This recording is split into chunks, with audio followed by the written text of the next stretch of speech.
Right. Good afternoon, everyone. So originally, we were given a title of modern strategies for cost optimization. We wanted to define it a bit more because a lot of the examples we're going to use are from our cloud-hosted environment and also makes it sound more modern. So I'm Chaitanya Patel, and my colleague here. Hello, everyone. I'm Shekhar Gupta, and both Chaitanya and I are software engineer at Pepperdata. So what's going on right now in the outside world? The inflation rate is going up. Feds are increasing the interest rate, and the recession seems like is right here. And companies are trying to cut down costs at every possible place they can. And one thing we're already seeing is there's so many layoffs happening right now. So once they are already in this cost-cutting mode, one thing they want to cut more cost is in their cloud infrastructure. Because during this pandemic, the cloud cost kind of exploded, but now the time has come that those costs should be controlled and there should be as much saving as possible. And so that's going to be our main motivation for this talk, that how cost optimization can be applied in many areas. Like, Shekhar, enough of this doom and gloom, right? So we can also have some fun while implementing cost optimization, but we want to have an engineering perspective, right? Because if you have managers, then they may have their own ideas, or if you have finance folks in there, then they may have own ideas of how cost optimization should be done, right? So why should I as an engineer care about this, right? So as we are moving to the cloud, as we're starting our new projects, so we may be asked that moving to the cloud is going to be better because it's going to decrease costs in the long run, right? But after you get the bill, it's not that case. And then you have to re-implement stuff to kind of make sure that it's cost optimized, right? So might as well start early because you'll have to deal with it eventually. Right. And what we have learned is anytime you grow and start at scale, costs are going to start run away. You're going to have pockets of waste, and you want to be able to monitor things. And even at small scale, you may have waste starting to creep in. So what can we do, right? We want to build a culture of accountability, right? Cost optimization has to be a team responsibility. It shouldn't be just the response. It shouldn't be just the person signing the check who cares about costs, right? So how do we kind of make that happen, right? We should make this part of a development process, right? Give developers or anyone who accesses the cloud environment access to billing. That's easy for them to understand, and they can pick out how they have impacted it. Regularly allot time as part of development to kind of review the project costs. Start early, right? Technical debt over time in cloud is going to cost you real money, right? Enable granular visibility, add tags to your workloads as much as you can, and then separate it into separate accounts to see if you can get the billing that way, right? Budgets and target operating costs are always good to start from the beginning, right? And there's no magic formula for this. You'll have to start early and just iterate and learn over time, right? To figure out what's best for your environment. And I would like to add one more thing there, Chaitanya, that sure. This technical debt we already started observing, especially as things are moving to in Kubernetes, that there are a lot of applications are moving there, but at the same time, there's not there are not that many people who have great understanding of how to optimize the infrastructure. So there is a good amount of debt, the technical gap there. which is actually is kind of becoming responsible for the cost basis. Yep. And always learn from others, right? Like if people have made the mistakes and paid their donations to the cloud gods, let's honor their sacrifice and learn from their mistakes.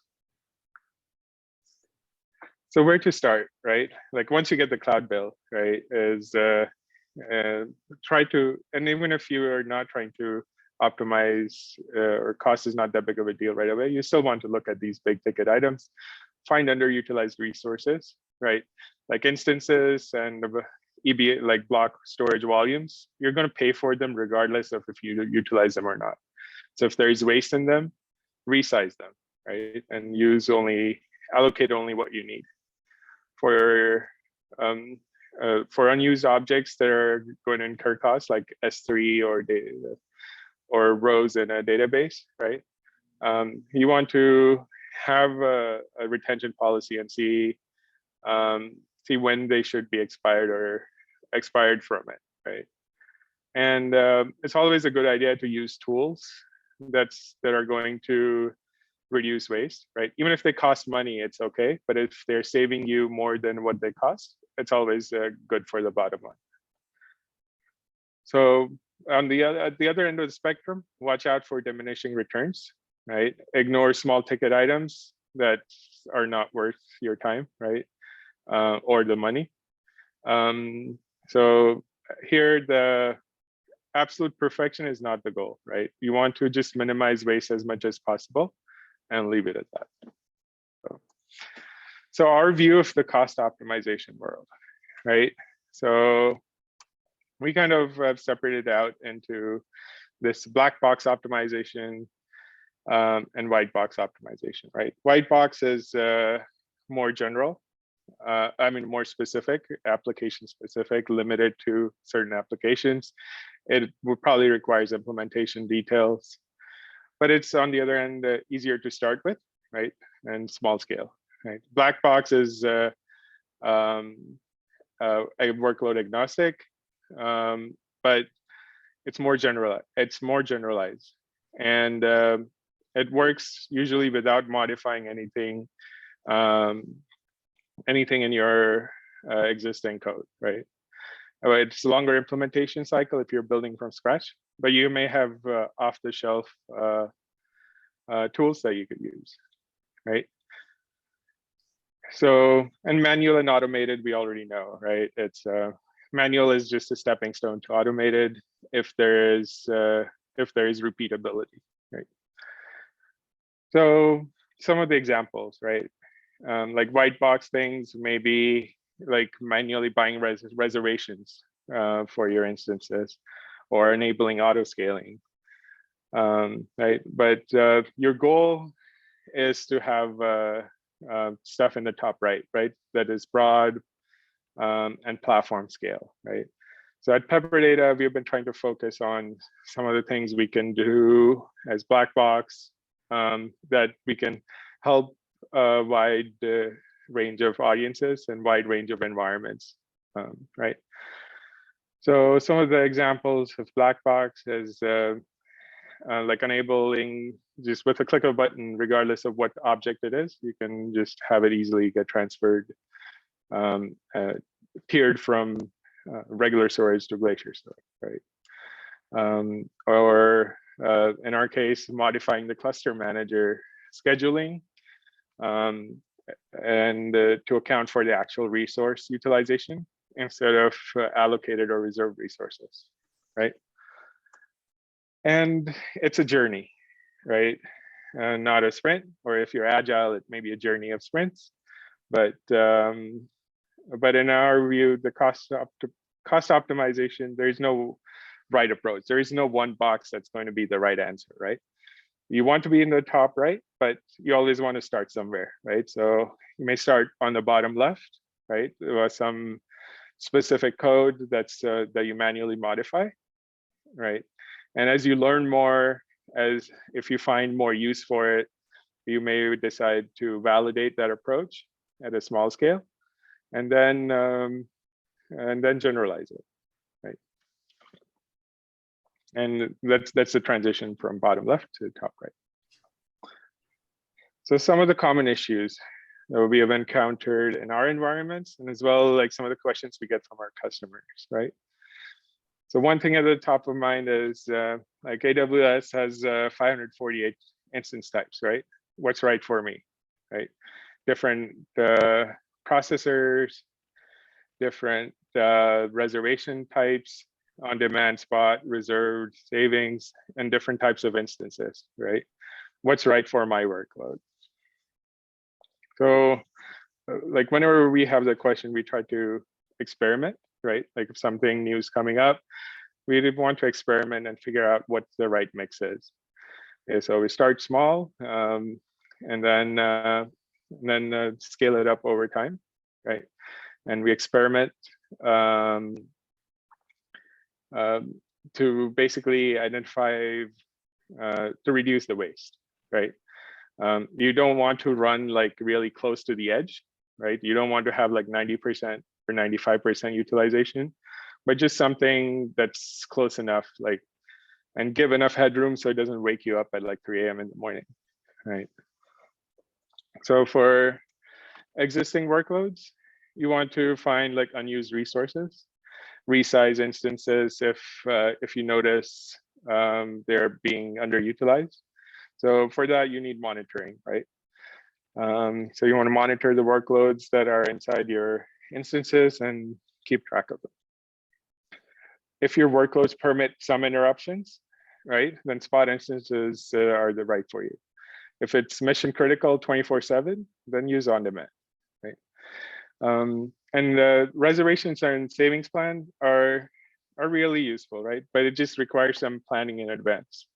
So our rule of thumb is if you expect to run something for more than a few months, I think what we have found that 6 months is probably the right answer, is then you want to buy the reservations from the beginning, not after 6 months, but if you think something's going to last that long, just buy it from the beginning.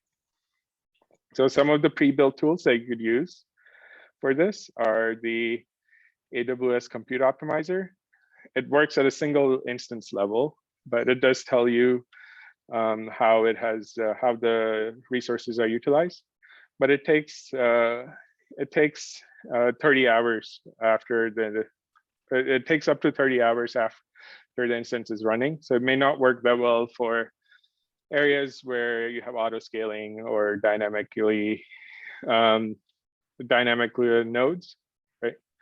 So Cast AI is another tool that works really well in a Kubernetes environment, right?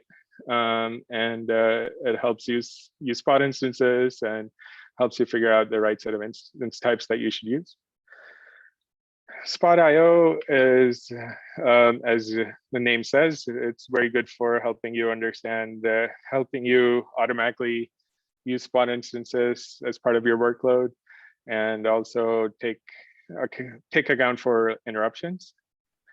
And we also have some tools that help you understand your cluster utilization and basically target what type of instances that you're going to use. And our optimization tools work across various different cluster types, including Kubernetes, Yarn, or EMR, Dataproc, etc., and Databricks as well. Right, Shekhar? Yep. So one other area that's where we actually see a lot of wastage is this auto scaling, especially around the cases where applications are submitted to infrastructure where applications are controlled or the scheduling is controlled via some sort of cluster manager or scheduler in general. One example is Yarn, the other one is Kubernetes. So any kind of applications that are submitted there, big data or ETL or something else. So the expectation was that when things move to cloud from on-prem, that you don't need to be paying for your resources or instances all the time. Instead, you would have an on-demand resources in cloud. that if your application needs more resources, yep, more resources can be added. Once the application doesn't need more, all the resources will be taken away. So you're only paying for pretty much what you're using instead of paying all the time. And people think that people expect that that should save a good amount of money. But that's not entirely the reality, because what generally ends up happening is that new resources are actually added to the cluster before applications can actually use the existing one efficiently. And the reason that happens is the auto scaling that happens on places like Yarn or Kubernetes is whatever the virtual resources that the scheduler sees. Because once scheduler sees that, yeah, I cannot allocate more applications on the existing cluster because all the virtual resources that I could use are all completely used. And then it adds more resources. However, it is possible that all the virtual resources are full, but the actual physical resource utilization is still pretty low. That if, let's say, the virtual CPU is completely full, but the CPU utilization on the entire cluster may not be even 50% or something. So there's a lot of room of improvement that is possible in terms of cost saving, but it just doesn't happen. And then what happens in the end is that instead of saving cost on the cloud, people end up paying more money there. So the solutions can be more, the solution would be that if the auto scaling works, instead of relying it on the virtual resources, if auto scaling can actually happen based on the physical resource utilization. And it means is that more resources should only be added when certain system level resource utilization can hit. But the problem there is that none of these Yarn or Kubernetes scheduler can actually guarantee a certain level of system level resource utilization because they're only working at the virtual resource level. So in order to have an auto scaling based on resource utilization, you need to somehow guarantee that, yeah, if you allocate that much workload, you will hit that much system level resource usage. If that is possible, the end result will be that you will have higher resource utilization for things that you're actually paying, and that will actually reduce the cost. And we have observed people, how they are actually trying to do it. There are not that many options, but the one option is that you try to do it manually. It doesn't work that well, the way the applications are changing and the way the number of clusters are scaling. But I have seen with very few customers that they do try to do it manually, but it just doesn't scale. The other option is that you kind of believe that, yeah, that this kind of efficient auto scaling is not possible, but instead of paying for expensive on-demand instances, you just use the spot instances for scaling. So definitely you can save money with that, as long as your applications are resilient if the spot instances go away. But there's still the wastage is happening on spot instances. You just are wasting less money on that. And we also have a capacity optimizer that actually tries to guarantee that high level resource utilization, or anything that you actually use as a threshold, that, yeah, that we want to enable auto scaling when CPU utilization on the cluster hits 50 or 60%, then you can actually achieve that using capacity optimizer. And then it also makes sure auto scaling only happens when those utilizations hit. So it gives you guarantee and also control on auto scaling. So that's the infrastructure side of story. Now, what happens on the application side, that you can do as much as optimization possible on the infrastructure side, but if your applications are not configured enough, or they're not configured enough properly, or they're actually asking for a lot more resources than they actually use, that also end up wasting a lot of money. So here's an example of this dishwasher, because I, as an engineer, always think dishwasher as like putting load in dishwasher as an optimization problem. So if I put everything properly, if I load everything properly, yes, I can use I can properly use all the resources I'm spending on that. But if in the end, if I'm actually not putting all the dishes properly, I'm actually stacking plates inside the dishwasher, then definitely it's not going to clean anything. No matter how much hot water you're putting, how much electricity you're putting, or best possible detergent you can bring. There is a right way of doing that thing. And this is what we see with the applications, that if these applications are not configured well, or if they're not asking for the resources that they actually use, you kind of get into the similar problem. What happens is that your cluster throughput goes down, your application duration increase, and the final result is that you're actually paying again a lot more on your cloud. So how to solve these kind of issues? So Chair, if you go to the next one. So yeah, we can have some heuristic-based recommendations for these applications. The idea would be simple, that we collect these application, or the tools can collect some application performance metrics when the applications run. Once the application run is complete, analyze those performance metrics using some heuristics. These heuristics can have some simple trigger based on some thresholds that, yeah, if your certain metrics are above certain threshold, then you should have this config change, or if it's the other way around, then you should have some other config change.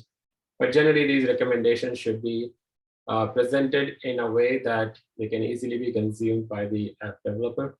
Either there should be some config change or some other tuning to the application itself. The basic assumption there is that the structure of data remains consistent from run to run. So the analyzing that you're doing from one application data can be applied to the other one.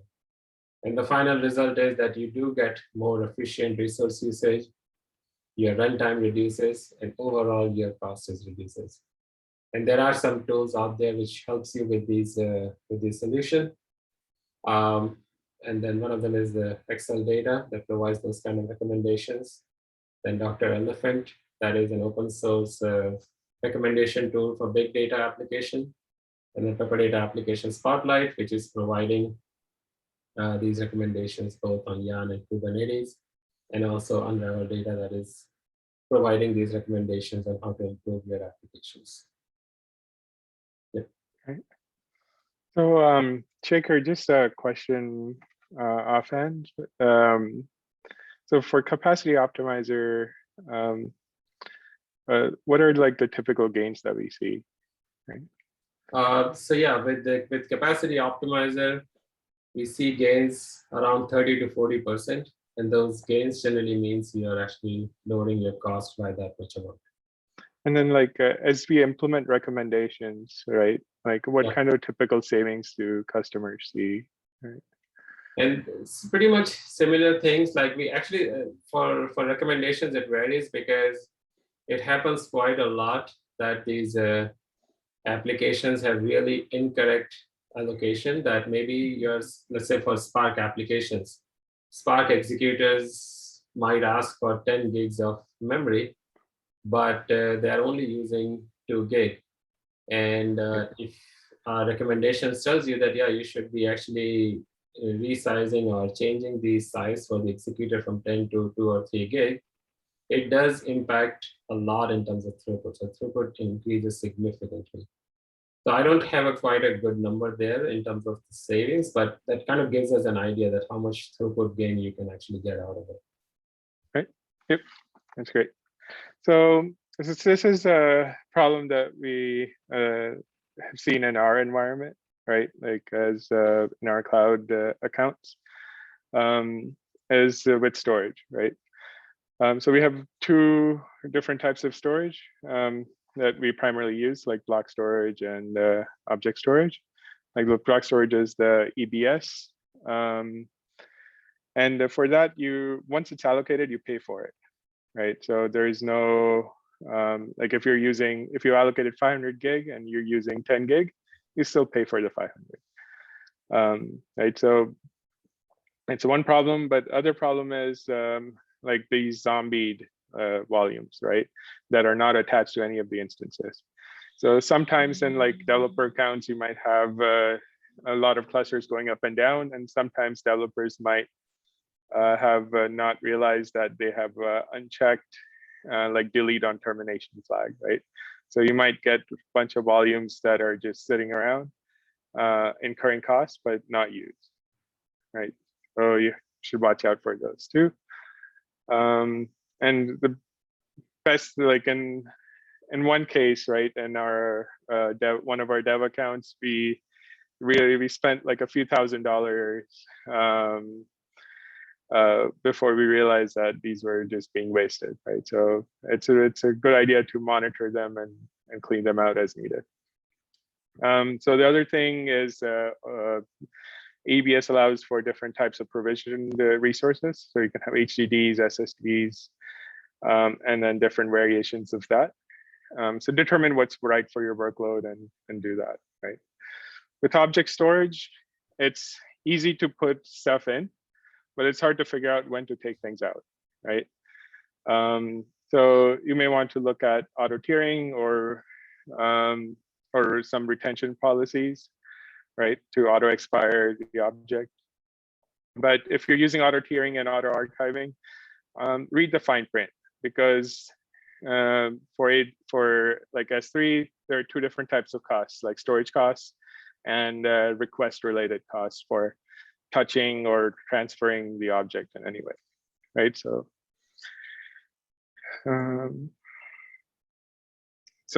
some of the common solutions that we have is you want to dynamically resize the volumes, right?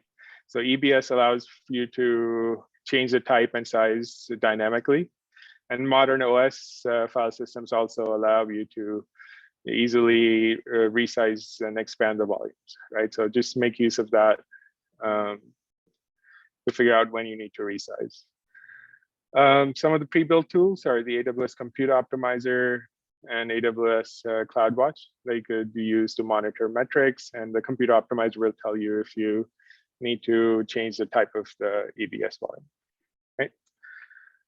For object storage, I think what we found is just define the lifecycle from the beginning when you create the bucket. It's easy to create buckets, and developers may create buckets for their use, but just make sure that the life cycles are defined from the beginning. Set up retention and archiving policies, right? So we talked about that, but you have to be really careful, right? Like in our cloud hosted environment, we sometimes could get up to 2 million files in an hour, right? And they range from a few kilobytes to tens of megabytes, right? So it doesn't make sense for us to just auto archive those objects directly. So we process them, put them in 1 hour batches, and then archive it. And so that's something to watch out for. And the AWS Storage Lens does a good job of helping you understand what your what your S3 bucket is like, and some of the common metrics that you need to make decisions on it. So after you save all this money, right, you may go to your manager and ask about some returns, right? But just don't be sad. You may see some answers like this. So, and that concludes our talk. Hopefully you found it useful. And if you'd like more information, feel free to contact us. Thank you very much, everyone. Bye. Thanks.